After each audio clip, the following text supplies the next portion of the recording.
नमस्कार दर्शक बंधु मु उमाकांत डेली डोज को आपन को पुणी थरे स्वागत। आज आसतु जानिबा जोटा कि आपन राज्य स्तरीय जातीय मेधावृत्ति परीक्षा 2021-22 वर्ष पर बाहरी आसी जोटा कि आपन state level national talent search examination कह जाउची। तो सेटा बाहरी आसी तो कौन छात्र छात्री मैंने एप्लाय करें तार कौन एलिजिबिलिटी क्राइटेरिया रहिबो तार लास्ट डेट केबे अछि सबकिछि डिटेल आम वीडियो डिस्कसन करूँ। दयाकोरी भिडियोटी को शेष पर्यंत देखूँ। आउ जदि आप मो चैनल नुआ अच्छा एमती भिडियो अपडेट जानापी चाहूँ दयाकोरी मो चैनल को लाइक करूँ शेयर करूँ सब्सक्राइब करने भूलु ना। आउ सब्सक्राइब कर सारे पाखे बेल आइकन टी दबाई दिंतु जहाँफल जिते भिडियो अपलोड करी आपण मैंने पाइपर सर्वप्रथम। आसतु आरंभ करवा। तो दर्शक बंधु ये हूँ से आपंकर जोटा कि ऑफिशियल नोटिफिकेशन एडवर्टाइजमेंटा भारी आसी जोटा कि आपंकर राज्य स्तरीय जातीय मेधावृत्ति परीक्षा 2021-22 जोटा कि आपंकर state level national talent search examination 2021-22 बाहरी आसी। तो आर कौन डिटेल्स अच्छी आम आसन थोड़ा देखीदे। तो डिटेल्स अच्छी जो मैंने आपको 2021-22 शिक्षा वर्ष में ओडिशा स्वीकृति प्राप्त विद्यालय मानक 10वीं श्रेणी में अध्ययन करथिबा योग्य छात्र छात्री मानक ठारू राज्य स्तरीय मेधावृत्ति परीक्षा 2021-22 निमंते दरखास्त आह्वान करा जाउची। यही परीक्षा आपंकर 259 जन प्रार्थी को जातीय स्तरीय मेधावृत्ति 2022 निमंते चयन करा मीन से आपंकर होची ओडिशा रु ही आपंकर 259 जन सिलेक्ट हेबे आपंकर मेधावृत्ति पई। तो आर आपंकर जोटा कि फाइनल एग्जाम हम आपंकर जोटा 12 जून 2022 रविवार दिन आपंकर ये परीक्षा हम। तो तार डिटेल्स कौन अच्छी आसतु मुझे आपको डिटेल्स कहीदे जोटा कि आपंकर प्रथम पर्यायर जोटा आपंकर हम जोटा कि आपंकर शिक्षक शिक्षा निर्देशालय एवं राज्य शिक्षा गवेषणा प्रशिक्षण परिषद द्वारा परिचालना राज्य स्तरीय जातीय मेधावृत्ति परीक्षा आपंकर जोटा कि हम फास्ट फेज रे जोटा आप 16/1/2022 रविवार दिन हम। जो मैंने एठू सिलेक्ट हे से मानू ही आपंकर जोटा कि जातीय स्तरीय 12 जून 2022 से परीक्षा सिलेक्ट करा। तो द्वितीय पर्याय जोटा कि मुझे कहली जोटा कि NCERT नुआ दिल्ली तरफ आपंकर यहाँ जातीय स्तरीय मेधावृत्ति हम जोटा कि आपंकर 12 जून 2022 आपंकर हम जो मैंने प्रथम पर्यायर सिलेक्ट होते से यहाँ एग्जाम रहिबो। तो आपंकर आर एग्जामिनेशन फी जोटा कि आपंकर परीक्षार देय रोचे यहाँ आपंकर संपूर्ण देय मुक्त मीन से आपको कौन फी दवापाई पड़ो ना किंतु आपंक परीक्षा केन्द्र को जीवा आसबार समस्त खर्च आपंकर प्रार्थी निजे बहन करेंगे मीन से आपको निजे पैसा दवापाई पड़ो। तो आर कौन क्वालिफिकेशन रही आपंकर परीक्षा देवाई सर्वनिम्न योग्यता जो मैंने आपंकर जनरल OBC किंबा EWS रही से 2021-22 वर्ष शिक्षा वर्ष में 60% रु अधिक नंबर रखि 10वीं श्रेणी को उत्तीर्ण होते से एप्लाय करेंगे। आउ जो मैंने SC ST किंबा फिजिकल हैंडिकैप थे से 5% कहल करा जोटा कि आप 5% रिलैक्सेशन रोचे मीन्स 55% रखी ही आपण मैंने एप्लाय करेंगे। तो ये हूँ आपंकर एलिजिबिलिटी क्राइटेरिया। आ ता सहित आपंकर रिजर्वेशन अच्छी जोटा कि द्वितीय पर्याय आप रिजर्वेशन कैटेगरी आपंकर क्राइटेरिया अच्छी जोटा कि आपंकर जो 259 जन सिलेक्ट हे से OBC आपंकर 27% अच्छी SC 15% ST 7.5% आउ जो मैंने आपंकर EWS रोचंती अर्थनैतिक दुर्बल वर्ग तांको 10% आ फिजिकल हैंडिकैप मानक 4% संरक्षण व्यवस्था अच्छी। तो एथिरे परीक्षा जो हम तार कौन रहिबो विषय वस्तु कौन रहिबो फास्ट आपंकर रहिबो मानसिक दक्षता जोटा कि MAT कह जाए मेंटल एबिलिटी टेस्ट आपंकर रहिबो जोटा कि आपंकर 100 मार्क रहिबो 100टी क्वेश्चन रहिबो आ 120 मिनिट आपंकर समय रहिबो।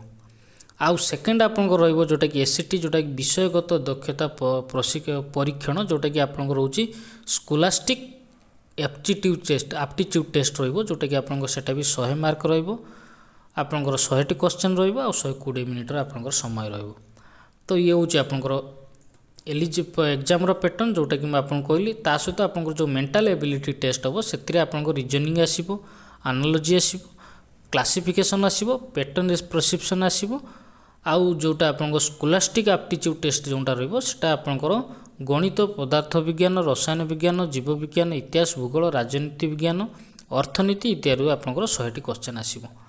आउ आ सहित जो मैंने आपंकर ओपन डिस्टेंस लर्निंग रे जो मैंने आपंकर पढ़ुथिबे से माने मध्य एटापई एप्लाय करिया पई योग्य अटंती किंतु तांकर गोटे एलिजिबिलिटी क्राइटेरिया रोची ता मीन्स आपंकर जुलाई 1 2021 सुधा से 18 वर्ष कम होइथिबो आउ से माने कोनोसी जगह नियुक्ति पाई नथि चाकरी करू नथिबे आउ जो मैंने प्रथम थर पर 10म श्रेणी परीक्षा देवाक जाऊे मीन्स यही मैंने ही हेले ओपन डिस्टेंस लर्निंग पिला से माने ही अप्लाई करें। तो ता सहित आपणकर जो क्वेश्चन आसो पाठ्य जो आपंकर एग्जाम आसो सी आप नवम और 10म श्रेणीर पाठ्यक्रम ही आसो आपंकर। ता सहित आपड़ यहाँ जब सिलेक्ट होते आपंकर एमईटी और एसएटी जोटा आप रोचे मेंटल एबिलिटी टेस्ट और स्कॉलास्टिक एप्टीट्यूड टेस्ट आप 40% नंबर रखापी पड़ो। आउ जो मैंने संरक्षित वर्ग रिजर्वेशन कैटेगरी 32% नंबर रखिले ही आम सिलेक्ट हो पारे। आउ जोटा द्वितीय पर्यायर एग्जाम हम जोटा कि एनसीईआरटी तरफ आपंकर एग्जाम हम ता सहित वृत्ति जो आपको मिल जदि आप जो एग्जाम सिलेक्ट होती वृत्ति आपको केते मिल यहाँ आपंकर समग्र भारत में 2000 पिला ही मेधावृत्ति मिल तापर आपंकर जोटा 259 जन केवल ओडिशारू ही जो मैंने चयन करा मिल। तो एथिरे जो मैंने +2 स्तर रे थिबे सेमानकु आपनकर मासिक 1250 टका मिलिबो। +3 किंबा पीजी स्तर रे जो माने थिबे तांको 2000 टका मिलिबो। पीएचडी किंबा यूजीसी जो माने पीएचडी रे थिबे सेमानकु यूजीसी रो जो नियम थिबो सेही नियम अनुसार तांको वृत्ति मिलिबो। आ परीक्षा केन्द्र जो आपनकर रहिबो परीक्षा केन्द्र आपनकर राज्यर आपनकर जिला सदर महकुमा किंबा सरकारी महाविद्यालय किंबा सरकारी उच्च विद्यालय मानकर ही आपनकर ई एग्जाम हबो। तो यहाँ को आपड़ ए एप्लाय केमिति करेंगे एप्लाय करने आपको ऑनलाइन ही एप्लाय करने पड़ो जोटा कि आपको जो www.ntse.scert.odisha.nic.in जाकि आपको लॉगिन करके एप्लाय करने पड़ो ऑनलाइन रे। एप्लाय कर सारा पर आप जो एप्लायर जो फॉर्मटा आपको मिले से डाउनलोड करके आप निजर स्कूल डिपोजिट करेंगे। स्कूल जी आपंकर हेडमास्टर थी कि स्कूल मुखिया जो थे सी यहाँ आपंकर भैलिडेसन करके आपन को सेटा को ऑनलाइन ले पुणी अपलोड करेंगे तापर आपको एडमिट कार्ड मिले। तो तार आपंकर डेट भी देती आप कौन डेट रे कौन करेंगे ऑनलाइन ले आवेदन कर आपंकर लास्ट डेट रोचे 18/12/2021 मीन्स ऑनलाइन आप एप्लाय करके प्रधान शिक्षक निकट में आपंकर एप्लिकेशन फॉर्म को सबमिट कर लास्ट डेट रोचे 18/12/2021 सुधा आपको करने पड़ो। आ प्रधान शिक्षक जो आप एप्लाय फॉर्मटा को आपंकर शिक्षक पाखे डिपोजिट करने प्रधान शिक्षक दस्खत आ मोहर सह जिला शिक्षा अधिकारी निकट में से आवेदन करेंगे जार कि लास्ट डेट रोचे 20/12/2021। आउ आवेदन कर सारी आपंकर डिटेल्स भैलिडेसन होबार जोटा कि आप ठीक इनफॉरमेशन अच्छी कि नहीं तार लास्ट डेट रोचे 23/12/2021। ता सहित जो मानकर भैलिडेसन सक्सेसफुली जो मानकर एप्लाय हो पारे हम से मानकर जो एडमिट कार्ड आसो एग्जाम से माने एडमिट कार्ड 1/1/2022 रु 16/1/2022 भितर डाउनलोड करेंगे आ 16/1/2022 रे आपनकर एग्जाम हम। तो ये हूँ आप डिटेल्स। तो मुझे आपको वेबसाइट को मध्य नहीं जीवी जोटी आप केमिति कौन एप्लाय करेंगे आपको बेसिक आइडिया मध्य देदेवी। तो आर इंग्लिश वर्सन जोटा कि आप नोटिफिकेशनटा 2टी लैंग्वेज बाहरी आसी ये हूँ आपंकर ओडिया वर्सन इंग्लिश वर्सन जो नोटिफिकेशन अच्छी ताकू आपको डिस्क्रिप्शन शेयर करदेवी दयाकोरी एप्लाय करने पूर्व थे चेक करदेवे डिटेल्स। तो आसतु एवं मुझे आपको वेबसाइट को नहीं जाऊँगी तो आप वेबसाइट को जी केमी एप्लाय करेंगे मुझे आपको डिटेल्स देखई दूँगी। तो आपन को आपन लैपटॉप किंवा कंप्यूटर रे ब्राउजर ओपन करके टाइप करने पड़ो ntse.scert.odisha.nic.in यहाँ क्लिक टाइप कर सारी एंटर करने पर आपको ये पेज टी आसो जोटा कि आप तार वेबसाइट हूँ ऑफिशियल वेबसाइट।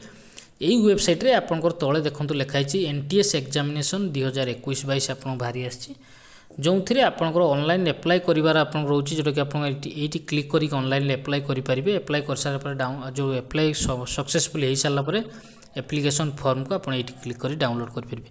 ता सहित जो गाइडलाइन मुझे कहली जोटार कि आप 2टी भर्सन बाहरी आसी गोटे ओडिया गोटे इंग्लिश ताकू आप यूट्यूब डाउनलोड करके चेक करेंगे। तो आसतु ऑनलाइन केमी एप्लाय कर डिटेल्स कहूँ। तो आप ये क्लिक करापर आपको आ गए पेज आसो जो थे आप लिखाई सिलेक्ट एग्जाम से आप सिलेक्ट करेंगे state level national talent search examination click करापर आप गोटे फॉर्मटा आसीज देखूँ यही फॉर्मटा को ही आपको डिटेल्स भरवाई पड़ो जो छात्र छात्री मैंने एप्लाय करेंगे तांकर डिटेल्स आपंकर ये फॉर्म में भरवाई पड़ो। तो यहाँ भरवा पूर्व थे केयरफुली आप भरवाई पड़ो कहीं जब कौन भूल हो तो पिलाटी ये वृत्ति पाइबारू वंचित हम। तो आप जो यहाँ भरुंच सब क्लीयरली भरवे आप यहाँ पेसेंस भरवे भरी सारा पर आपको यहाँ डाउनलोड करके आपको डिपोजिट करने पड़ो। तो ये हूँ आपंकर संपूर्ण डिटेल्स जो मैंने एलिजिबिलिटी रोचे से दयाकोरी এই ବୃତ୍ତି ପାଇଁ ଆପ୍ଲାଏ କରନ୍ତୁ। ଧନ୍ୟବାଦ।